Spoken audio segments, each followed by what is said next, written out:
Rudransh claps claps Rudransh claps కొట్టవా claps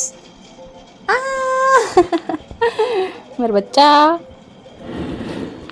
hello అందరికీ, రేపైతే వినాయక చవితి. సో మా ఆయన అయితే ఇక వినాయక చవితి 9 days ఫాస్టింగ్ ఉంటాడనమాట. కంప్లీట్గా రైస్ తినడు, ఓన్లీ సాబ్దానే.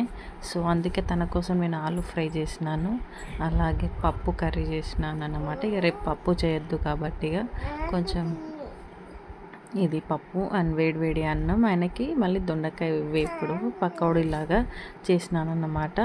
సో ఇవైతే నాకు వచ్చినట్టు చేశాను కొంచెం, కానీ బాగా వచ్చిన టేస్ట్ అయితే.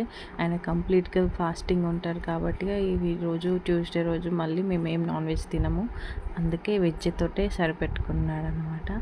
సో నచ్చితే లైక్ చేయండి, షేర్ చేయండి, సబ్స్క్రైబ్ చేసుకోండి. అంతే వీడియో. బాయ్.